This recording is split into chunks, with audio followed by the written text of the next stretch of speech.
हम सब अपनी ज़िंदगी को बेहतर करना चाहते हैं, हम अपनी ज़िंदगी में आसूदगी भी हासिल करना चाहते हैं, माली आसूदगी। इसके अलावा हम चाहते हैं कि हमारी सेहत जो है वो बहुत अच्छी हो, मामलात बड़े फंटास्टिक हों।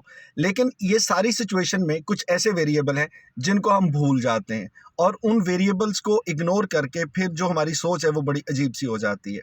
बहुत से लोग आपको ऐसे मिलेंगे जो ये तज़किरा करते हैं कि भाई आजकल इतने पैसों में कुछ भी नहीं आता, आज से इतने साल पहले इतने पैसों में इतना कुछ आता था, और तब अगर हमारे पास इतने पैसे होते।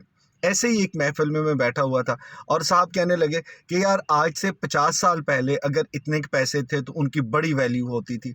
मान लीजिए 10,000 रुपए से बात शुरू हुई, तो उन्होंने कहा कि आज से 50 साल पहले अगर 10-15 हज़ार रुपए थे तो उनकी बड़ी वैल्यू होती थी, और उनसे आप बहुत कुछ खरीद सकते थे, और लाख रुपया तो किसी-किसी के पास होता था।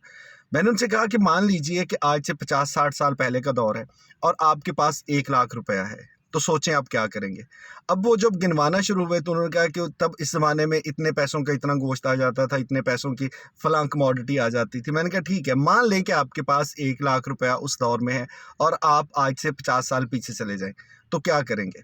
अब जब वो सोचने लगे तो उनको अंदाज़ा हुआ कि 50 साल पहले उनकी ज़िंदगी में बहुत सी ऐसी सहूलियात जो कि आजकल हम एन्जॉय कर रहे हैं, वो मौजूद नहीं थी। मसलन आज से 50 साल पहले अगर आपके पास इतने पैसे थे भी तो आप अपनी पसंद का मोबाइल नहीं खरीद सकते। आज से 50 साल पहले शायद इस तरह की गाड़ियाँ जो आप ढूँढना चाहते हैं, जो आजकल आपको बड़े अच्छे-अच्छे फ़ीचर्स वाली नज़र आती हैं, ये भी मुयस्सर नहीं थी। आज से 50 साल पहले आपके घरों पे मौजूद जितने अच्छे-अच्छे कारपेट हैं, जितने अच्छे आपने कर्टन लगाए हुए हैं, या जितना अच्छा आपने टाइल का काम करवाया हुआ है, शायद ये इस तरह का तर्ज़ तामीर भी नहीं था, तो ये सहूलत भी आप हासिल नहीं कर सकते। तो कर क्या सकते? मैक्सिमम यही कि वो 1 लाख रुपए से आप ज़मीन जायदाद बना के रख लेते। अब सोचने की बात है कि वो ज़मीन जायदाद शायद आपके बच्चों के तो काम आती, लेकिन उससे आपकी ज़िंदगी पे क्या फ़र्क पड़ता? सोचें तो अंदाज़ा होगा कि शायद कुछ भी नहीं। अगर खाने-पीने की बात करें तो कमोबेश जितना कुछ हम आजकल खा रहे हैं, जितनी वैरायटी आपके पास अवेलेबल है, जितनी चॉइस है, जितना ज़ुबान का ज़ायका आज आपको मुयस्सर है, शायद उस ज़माने में नहीं था। बल्कि यहाँ से बात निकली तो पता चला कि आज से 50 साल पहले तो शायद इस तरह से ये जितने फल हैं जो ट्रांसपोर्ट होने की वजह से शुमाली इलाका जात से रातों रात पहुँच जाते हैं आपके शहरों में, शायद ये भी इस तरह से मंडियों में वाफ़र मकदार में अवेलेबल नहीं थे। सो जब हम तज़किरा करते हैं कि उस दौर में और इस दौर में, तो ये चीज़ भूल जाते हैं। हम चाहते हैं कि पैसे आज के दौर में हों लेकिन कीमतें इतने साल पुरानी हों, या यूँ कह लीजिए कि हम उस ज़माने को इस ज़माने में ला के इनका एक बेस्ट कॉम्बिनेशन बनाना चाहते हैं, जो हो नहीं सकता, क्योंकि हर ज़माने की अच्छी बुरी चीज़ें जो है वो साथ-साथ चलती हैं। उस ज़माने में बहुत कुछ अच्छा था, बहुत कुछ था जो आज है तब नहीं था। इसके साथ हम चाहते हैं कि हम कोई एक्टिविटी ना करें, घर से ना निकलें, सुकून में रहें और हमारी सेहत भी अच्छी हो।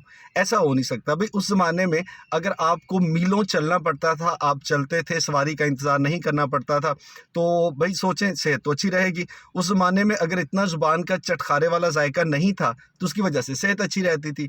आज भी अगर आप फ़ैसला कर लें कि ये चटखारा नहीं लेना, आप फ़िज़िकल एक्टिविटी करेंगे, तो आज भी आप वैसे ही फिट हो जाएँगे। सो ये वो सोच है जिसको लेके हम खामख़ा ज़िंदगी में परेशान रहते हैं और सोचते रहते हैं कि हाँ यार, अब ऐसे है। ज़िंदगी को उस ज़माने में जीना सीखें जिस ज़माने में आप और हम हैं। भई वो ज़माना था, उस ज़माने के लोग और थे।